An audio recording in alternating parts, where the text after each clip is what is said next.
Baza Mukama Katonda kubanga ekyamazima atukoze bulungi nnyo Right. nnyo bw'abadde naffe. Njagala okwebaza abo abakyali ku mirimu, ne njagala okwebaza abo ate abalredde abannyuse. Erinnya lya Mukama waffe lyebazibwe nnyo nnyo nnyo. Neebaza omwanjuzi, ssebo onkoze bulungi nnyo. Erinnya lya Mukama waffe lyebazibwe.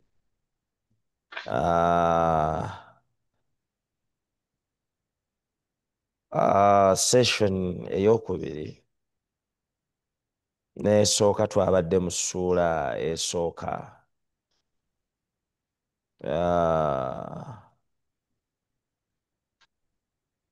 Olw'eggulo lwaleero tugenda okgenda mu ssuula eyokubiri. Weewaawo mu ssuula esooka twalesseeyo olunyiriri lumu lwe nalesseeyo olw'ekigendererwa, olunyiriri olusembayo mu ssuula esooka mu kitabo kya Yona.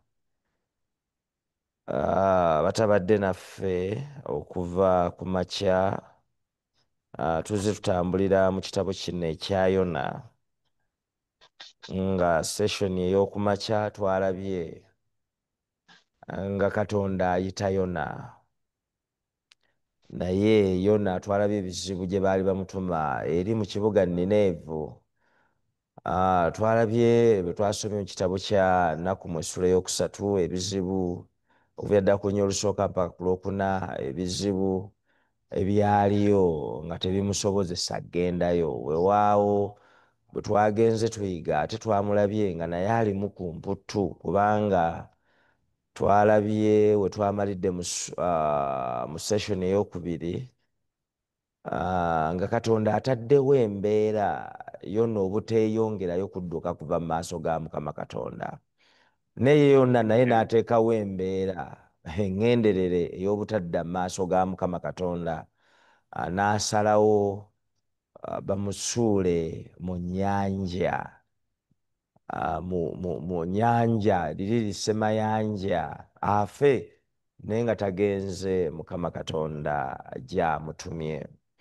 Bassebo ne bannyabo, awo nno we njagala okutandikira. Olw'eggulu luno olwaleero tweyongereyo n'ebyokuyiga byaffe. Katwebaze Kitaffe omulungi ow'ekisa ekingi, twagala okwebaza olw'akaseera kano ak'enjawulo k'otuwadde okujja mu maaso go mu ngeri y'enjawulo, ng'abaddu bo n'abazaana bo bawaayo obulamu bwabwe naddala obw'omwoyo gy'oli okuyita mu kusaba n'okusiiba. Mukama, nkwegayirira okusaba kwaffe n'okusiiba kwaffe bituuke gy'oli era bibeere bya nsonga, ku bwa Yesu Kristo Mukama waffe. Amiina. Bassebo, njagala okubategeeza nti olunyiriri lwe nalesseeyo mu ssuula esooka olusembayo, era twalabye nga Yona asuuliddwa mu mazzi. Bayibuli egamba nti Mukama n'ateekateeka ekyennyanja ekinene kimire Yona. Yona n'amala mu lubuto olw'ekyennyanja ennaku 3 emisana n'ekiro. Lwaki olunyiriri olwo naluleseeyo? Nti wano bw'oba osoma Bayibuli eyanguwa, it's as if nti Katonda, nti abalunnyanja bano bwe baasuula Yona mu nnyanja, olunyiriri luno luwa ekifaananyi nti kiringa Katonda olwedda yali ateeseteese ekyennyanja, nti Yona mu kumusuulayo yagwa mu kamwa ka kyennyanja. Ekitali ekifaananyi ekyo njagala nkibanaazeemu eri mmwe abampuliriza, kubanga essula gye tugenda okusoma eyokubiri ate si kyejjayo obulungi, era mba kuba nga nze nali muwandiisi w'essuula eyo. Olunyiriri luno nandibadde nkoma ku luli luno ne nsooka ndulindako olw'ensonga ze ŋŋenda okubategeeza olw'eggulu luno olwaleero. essula eno eyokubiri etandika n'ebigambo bya Yona byayogera byennyini nti awo Yona n'asaba Mukama Katonda we ng'ali mu lubuto olw'ekyennyanja n'agamba nti mu nnaku yange nnyingi nakaabirira Mukama nanziramu nasinziira emagombe ne nkukoowoola n'owulira eddoboozi lyange. Kakati kannyonnyole ku luno olusooka mulyoke munnyonnyoke lwaki olunyiri luli naluleseeyo olulinga olulaga nti Yona bw'ava mu lyato obutereevu yajja mu kyennyanja. Bw'osoma Bayibuli n'ogyekkaanya bulungi naddala mu lunyiri luno olwokubiri, by the way eno yali Saara. Essula eyokubiri yonna it was a prayer uttered by Jonah ng'ali mu bberi, ng'ali mu lubuto olw'ekyennyanja ekyo kirukwata. Kati ng'ali mu kyennyanja ekyo ayogera ebigambo bino mu Saara. Mu lunya olwokubiri agamba nti nagamba nti mu nnaku yange nnyingi nakaabirira Mukama nanziramu, nasinziira emagombe ne nkukoowoola n'owulira eddoboozi lyange. Bw'oba obadde ozze ogoberera okuva ku makya ne mutuntu ng'osoma Bayibuli eno tetulabawo Yona we yali mu nnaku n'akamu, kubanga Yona ennaku abalunnyanja gye baayitamu ye teyagitesitingako. We baabonaabonera okusuula ebintu ng'owooluganda yeebase ali mu mirembe gye. Era points ezabadde zinyonyola ekyo nti yalina mu kufuluuta tamanyi nakabi kamwetoolodde. Kati bw'azuukuka ne bamugamba asabe, Yona n'agaana okusaba. Teyasaba. Awo ne tetulaba Yona ng'ali mu nnaku. Bamubuuza kajojijoji w'ebibuuzo, eyo teri nnaku. Era awo yali talina magombe, mu lubuto lw'emagombe nga wano olunya olwokubiri olugamba nti nasinziira emagombe ne nkukoowoola. Talina Bayibuli tetulaga ng'ali mu nnaku awo. Era ennaku etandika etya? Nga bamusudde mu nnyanja. Abaali baguddeko mu nnyanja, simanyi oba we muli wano abaali baguddeko mu nnyanja, mwe abampuliriza nammwe abandaba, naye bw'ogwa mu mazzi bw'okkayo si lwofa omulundi ogusooka, kye bayita okubbira, okkayo n'okoona wansi. bw'eba swimming pool kebeera empanvu etya, okoonayo wansi n'okomawo, n'oddayo ogwokubiri n'okoonayo n'okomawo, n'oddayo ogwokusatu. Kati bw'oddayo ogwokuna ofa. Era ky'ova olaba ababbira mu swimming pool oba mu luzzi oba mu nnyanja, bw'akka n'avaayo n'awanika bw'ati emikono ng'alwana, golowooza akusiibula, anyumirwa, kumbe obulamu bugenda. N'agenda n'akomawo ogwokubiri. Kati buli lwagezaako okuleekaana ate anywa mazzi. Era amazzi ago gatera okutta ababbidde. Emirundi esatu kasa giggwaayo, ogwokuna takomawo, afa. Agenda okudda engulu nga mulambo. Kakati Yona bassebo ne bannyabo bwe bamusuula mu mazzi, ebitegenya Bayibuli bigamba bwe bamusuula mu nnyanja yakkayo wansi ku ntobo y'ennyanja n'alandingayo n'avaayo n'akomawo ku nnyanja waggulu. Ababaddewo mu byokuyiga ebiwedde nabalaze nti eno teyali nnyanja ya bulijjo, leeke oba river. No, guno gusemayanja gwe balimu okutambulira emmeri zirugogoma. Ekyo twakiyizeeko emisana bassebo ne bannyabo. Kakati njagala mbabuulire, bw'akkayo omulundi ogusooka n'avaayo, n'akkayo ogwokubiri n'avaayo, n'akkayo ogwokusatu. kati aba avaayo ekyennyanja we kimumirira Katonda kye yali ateeseteese. Kyova olaba bwe kimala omumira agamba nti mu nnaku yange ennyingi nakaabirira Mukama nanziramu, nasinziira emagombe n'enkukoowoola. Awo nga bwakkayo bw'akomawo g'ayite emagombe gye yasinziira n'akoowoola Mukama Katonda, kubanga ne bwe yawanika emikono eryato lyali ligenze.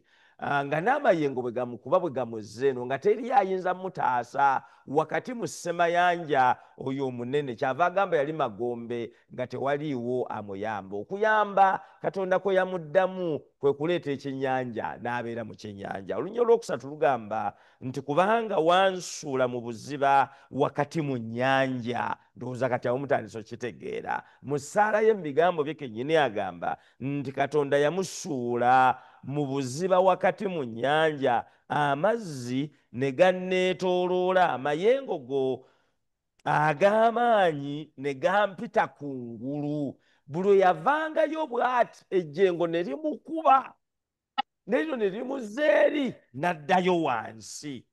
Ago ag'amaanyi ge twayize nti ennyonyi ne bw'ebeera waggulu kilometers mmeka obuwanvu naye ng'ekurosinga ocean, owulira nga ejugumira kati bw'eba ejugumira nga eri eyo waggulu, olowooza ki ekyaliwo ng'ejjengo eryo limukuba live.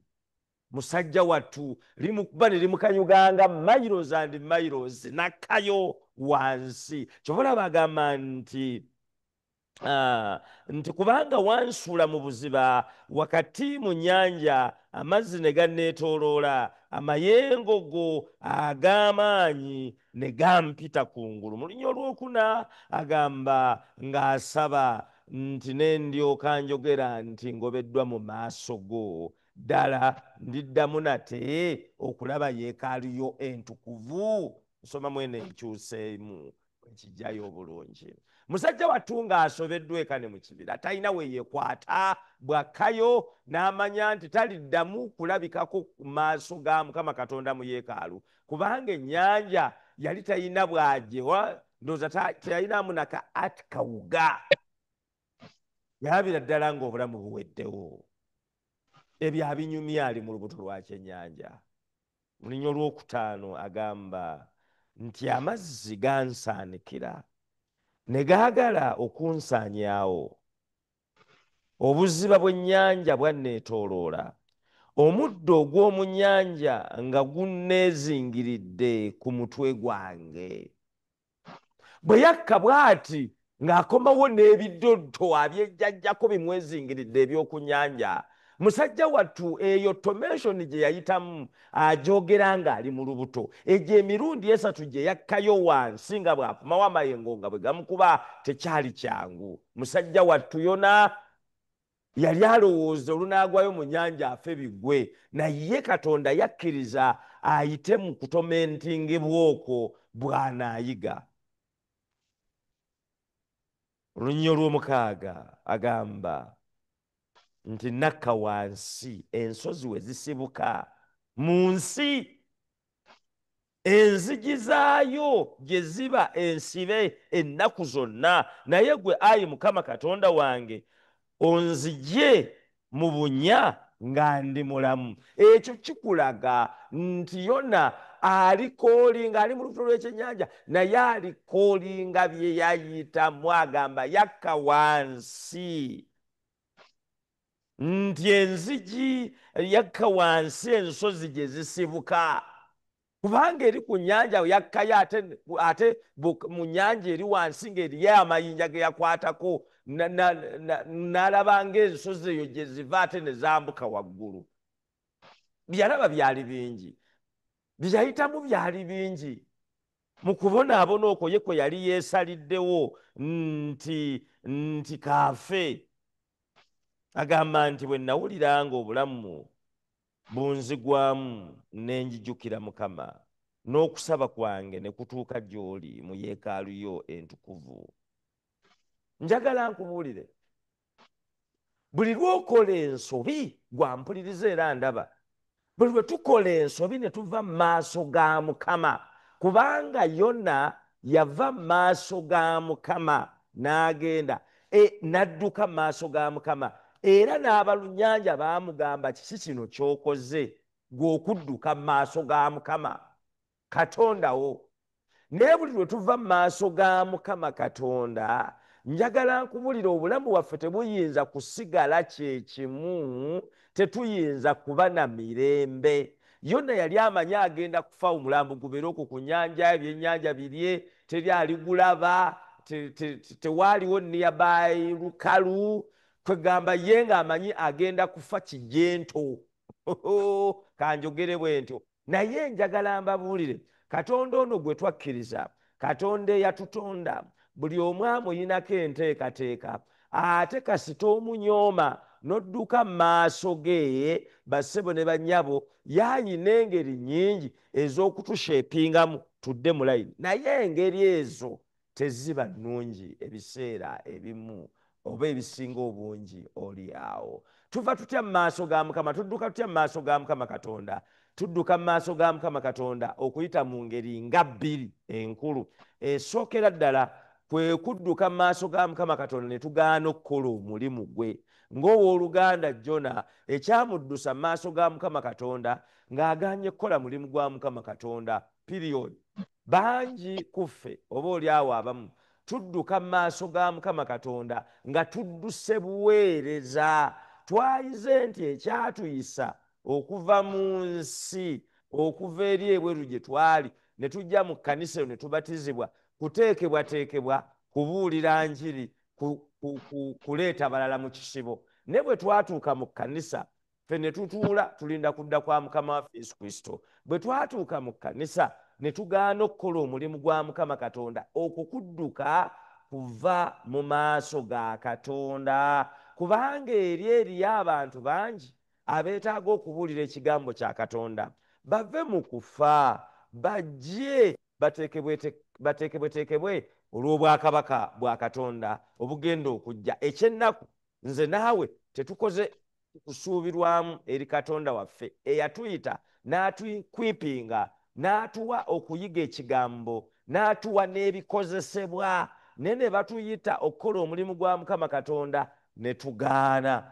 N'okusharinga obubaka twakiyize ne kigaana, okuleeta ssente ezikola effort ne tugaana, okuwa ebirabo n'ebitundu eby'okkumi ne tugaana. Buli pulojekiti yonna eyeetaagisa okutwala omulimu gwa Katonda mu maaso ne tugaana ogifayinansinga. Okwo kudduka kuva mu maaso ga Mukama Katonda. Engeri endala gye tuddukamu okuva mu maaso ga Mukama Katonda kwe kwonoona okw'olugenderezi kwe tukola, okugenderere. Gwe kennyini ng'okimanyi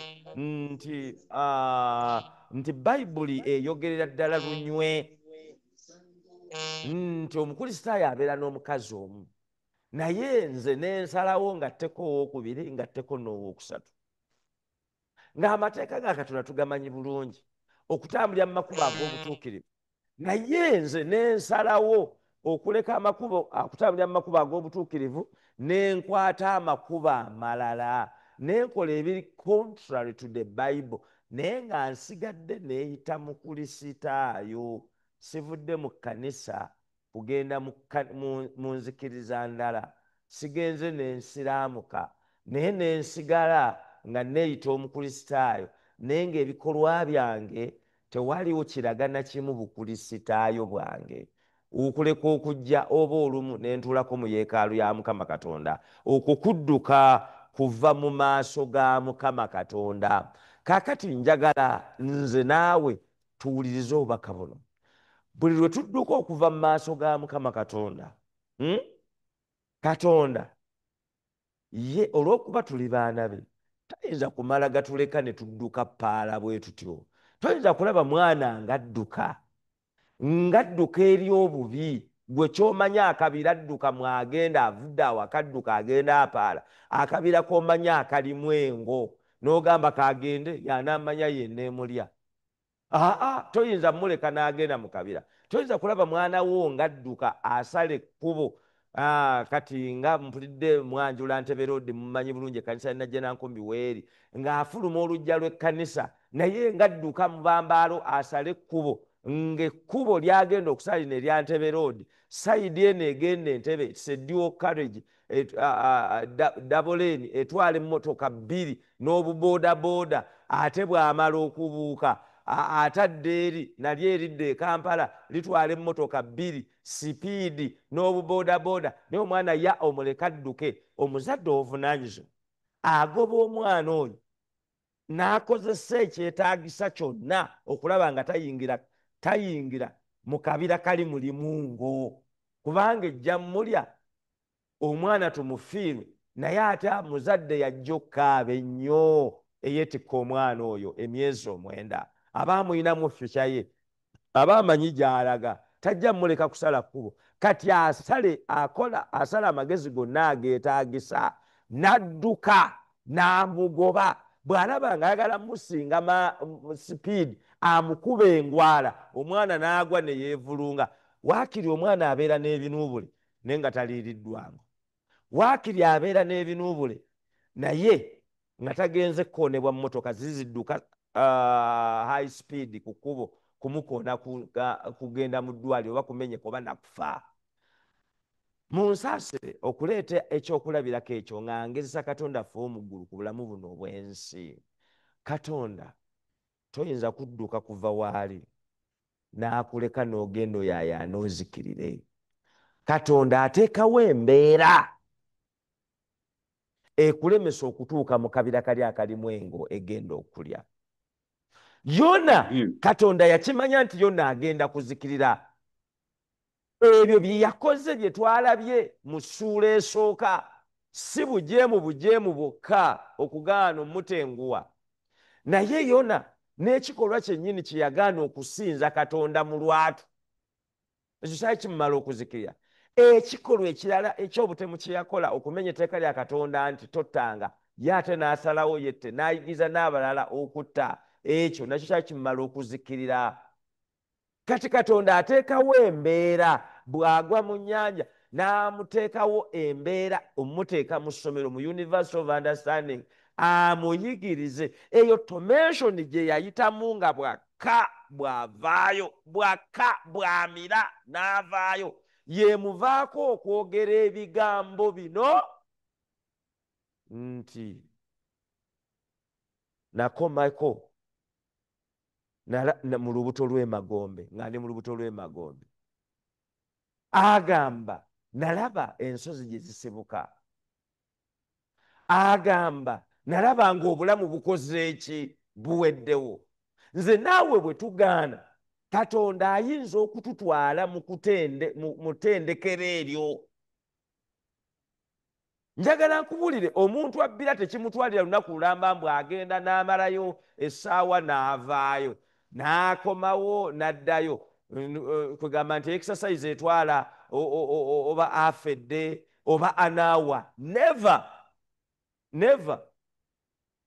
Ako akabanga akatona ako eddakiika 5 10 ako ke yakkanga nga bw'akomawo n'eddakiika 10 ziyinza okuba tezaawera. Bw'okoze experience yali aguddeko mu luzzi oba yali aguddeko mu swimming pool. Eddakiika ezo entonotono eziri wakati w'eddakiika 5 ne 10, 10 zalika tezaawera bulungi, ezo Yona zaamuyigiriza ekigambo ekikulu. Yona yabonaabona ng'akirako n'okusinga omuntu abonaabonedde ku nsi kuno omwaka omulamba nga mulwadde. Entiisa eyo nga bw'ogenda mu lubuto lw'emagombe n'okomawo, Yona tekyali kyaba. Kati kyenva njagala okwegayirira muganda wange mwannyinaze, tokola nsobi. Eno e Uganda abavubuka balina enjogera egamba tokola era kudduka kuva mu maaso ga Mukama Katonda, kubanga ebinaddirira tebigenda kuba byangu. Leka kola era kugaana kuweereza ng'oli mulamu, omukisa gukyaliwo. Nze ndabyeko abantu gwe weegayirira okuweereza, gwe weegayirira okukomawo mu kkanisa n'agaana, ne Katonda n'akkiriza Sitaani n'aleeta olumbe ne lumukuba wansi awo, olumu ebeera accident naye n'ogendako mulambula ng'omusumba n'akola statement n'agamba Mukama Katonda bw'amponya ku luno nenva ku kitanda ngenda muweereza obulamu bwange bwonna. Lwaki olinda okutuuka ku ekyo? Kubanga nga Katonda akimanya amampaati gakususse. Kati kankuteeke ku ndiri wano nga bakuliisa buliisa wano ng'ofuka wano oyonoonaawo bakulongoosezaawo. Kati buli kye nnaakugamba kyonna kijja kuyingiramu. Lwaki tulinda okutuuka ku ddaala eryo ng'omukisa weeguli okuweereza n'okukomawo ewa Katonda mu kkubo lya Katonda ery'obutuukirivu nga tuli balamu? Katonda asobola okukuleka n'oyingira ekkomera ng'amanyi bw'onoobeera eruzira ageeyo sigamanyi mannya nti naye bw'onooyingira mu kkomera bw'ojja okutegeera ng'oli awo ebirowoozo byo biri awo wamu. Ofune akadde akalifulekitinga ku bigambo Katonda by'atuma abantu be nga tobiwulira. Katonda ojja okkoowoola bannange muyite abooluganda bansabireko. Nange temunneerabira mu ssala naye nga buli essala wali togyetaaga. Wali tolaba makulu gaayo, wali tolaba makulu ga Katonda. Eriyo oluganda omu bamudipootinga, saagala mwogera. Ne bwe bamudipootinga bwe yagenda eyo yafuuka Jowani tasaba. Ali mu nsi ezimu ez'Ebulaaya nga tasaba. Tayagala na ku associatinga n'aba Seventh Day, tayagala kumumanyira. Obulamu n'abukyusa n'adda eri. Ne something happened ne bamudipootinga ne bamukomyawo e Uganda. Kati bamukomyawo e Uganda nga tazze na kantu konna, talina wadde 10. Kati olwo n'alyoka atereera. Takyafuluma mu nju, yeekweka. Ne baazibirako nti owooluganda gy'ali, kati ne ŋŋenda mmunoonya. Kati ate nga yeetonda nti Mukama Katonda nsaba bwe bazize mbwe nziramu okutambula era kati njagala Mukama nsiperezanga ne ku byawandiikibwa. Kati olwo ne mu kkanisa ng'ajja. Naye nga lwaki tulinda Katonda akkiriza ekyo kitutuukeko? Kyenva nkwegayirira muganda wange mwannyinaze, kola ekitundu kyo ng'okyasobola nga Katonda bw'ayagala okikole, ng'okola omulimu gwe. Engeri gye tukolamu omulimu gwa Katonda ngazi, si kubeera ku kituuti kuno. Nyingi nnyo muzimanyi.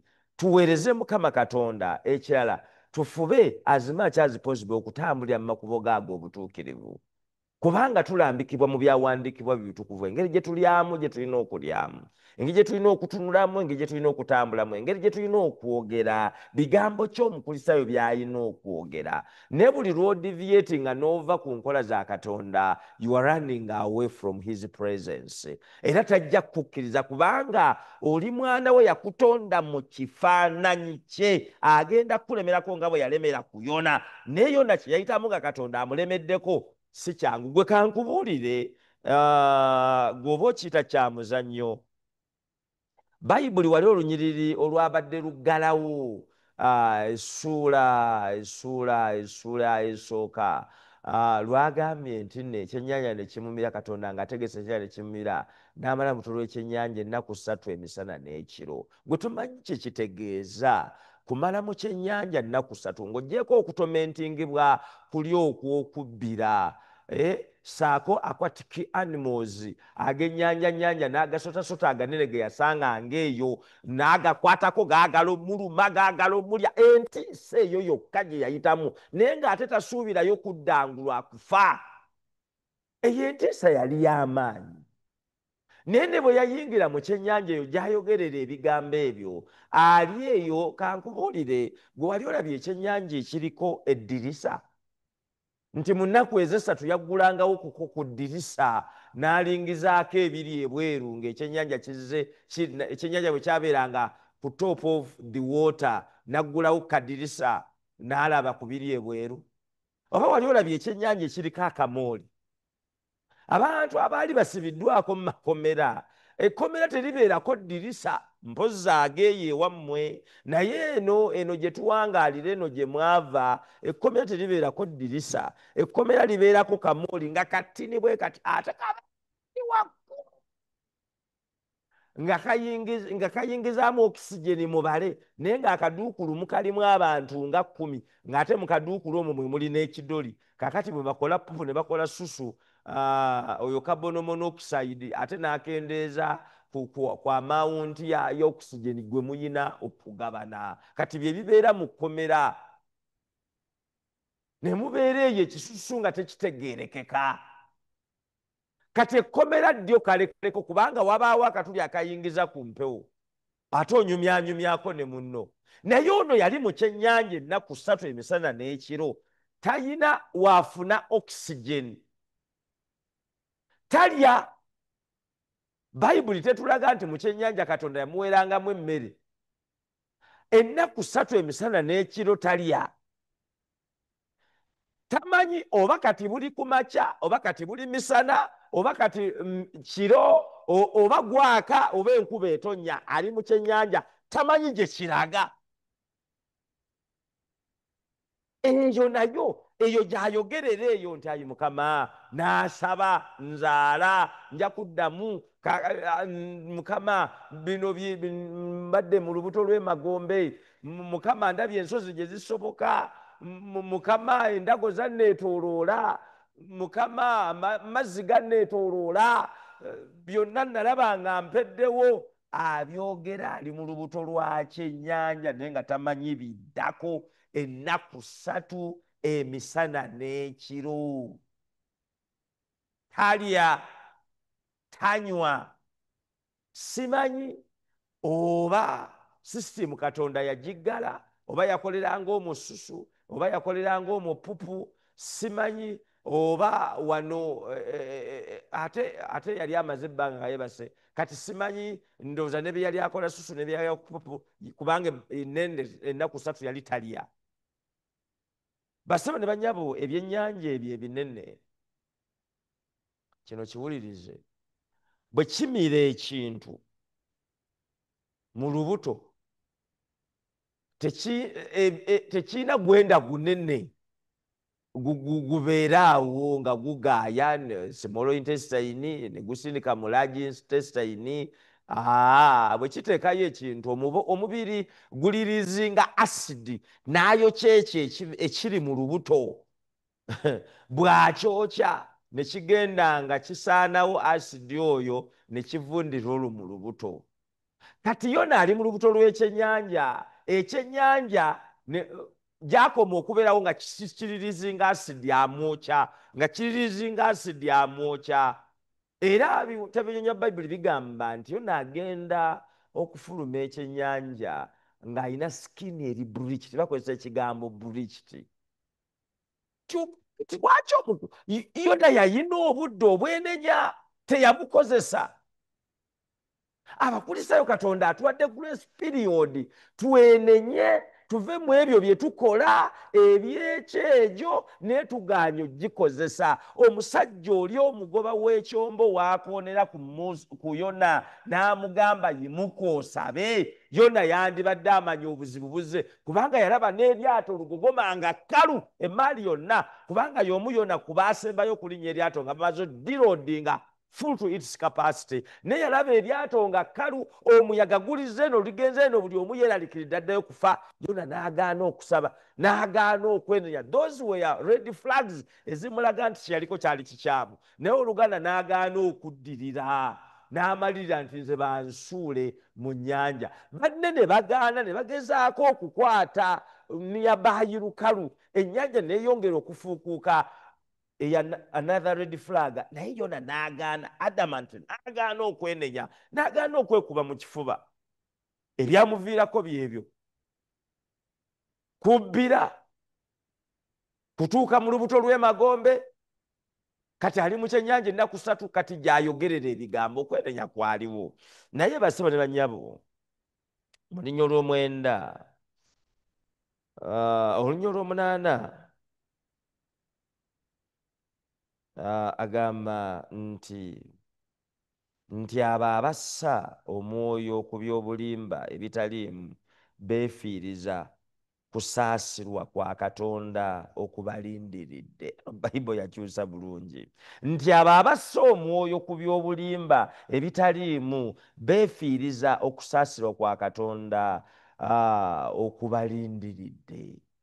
Kati yonna mu kyennyanja olwafuna amagezi akola ne statement eno nti omuntu agaana awo omulimba nga yonna bye yalimu bw'aba yeefiiriza okusaasirwa ka Katonda okumulindiridde. Abyogera ali mu luto lwa kyennyanja.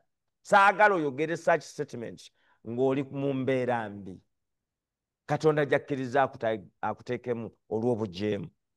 Olunyolo olw'omwenda kyava agamba nti naye nze n'akuwa ssaddaaka yange nga bwe nkutendereza, n'asasula obweyamu bwange kubanga obulokozi buva eri Mukama. Kino eno statement Katonda gye yali alinda. Biri byonna okuva waggulu amagombe eyo yali anyumyamu ezo. Kati ate eno essaala mpanvu nnyimpi nnyo, naye yonna yayogera ebigambo nga Katonda asirise, n'ayogera ennaku 3 emisana n'ekiro, kubanga tusobola kwebaka mu kyennyanja, ng'ayogera ng'alojja byayiseemu ako mu ddakiika 5-7 ezo ze yabbira, ng'alojja byayiseemu, nga yeeyama mu maaso ga Mukama Katonda. Finally kyava yeeyama mu maaso ga Mukama Katonda nti ye anaawangayo ssaddaaka era anaatenderezanga Mukama Katonda. Ekyo Katonda kasita yakiwulira nti akkiriza okumpanga ssaddaaka, kubanga ssaddaaka bagiwera mu yeekaalu ng'ogenza okusinza Katonda, nti kati ayize ajja kukomawo mu maaso gange biri by'abadde adduka. Yonna gye yali adduka yali alagawa? Yali agenda mu buzibu, avudde ku bwannabbi agenda session eddako nja babuli agenda Talusiisi kukolayo ki? Kitegeeza avudde mu kanisa, avudde mu buweereza, abadde omusumba adduse, agenze, avudde mu Uganda adduse, avudde mu buweereza Katonda bwamukumye. Kaakati basebo ne banyabo bw'akola statement ey'okwenenya nti naye nze n'akuwa ssaddaaka yange nga bwe nkutendereza, n'asasula obweyamu bwange. Katonda n'akiwulira nti onoosasula obweyamu gwe. Kyava agatako kubanga obulokozi buva eri Mukama. Nti okitegedde obulokozi buva eri Mukama. Olunyolo 10 wulira nti awo Mukama n'alagira ekyennyanja ne kisesema Yona ku lukalu. Aleluya, aleluya. Katonda ffe nga mulungi. Tine bwe tujeema okwenkana kutya, however much we soil ourselves into the sins of this world, Katonda waffe tatulekerera. Bwe tuddamu amagezi ne twenenya, atusaasira, atuddiramu. Addiddemu Yona bwe yeenenyezza, naye ng'amaze okuyiga through a hard way, naye Mwoyo Mutukuvu yamuliko ne yeenenya, Katonda yamusaasira n'amusesema. Katonda mwetegefu okusaasira nange okunsaasira. Bwe tuneekuba mu kifuba ne twenenya, anaatusaasira. Mukama akuwa omukisa ng'olowooza ku bigambo ebyo. Yesu Kristo Mukama waffe. Amen. Kitaffe omulungi ow'ekisa ekingi, ogulumizibwe otendezebwe obw'ekitiibwa.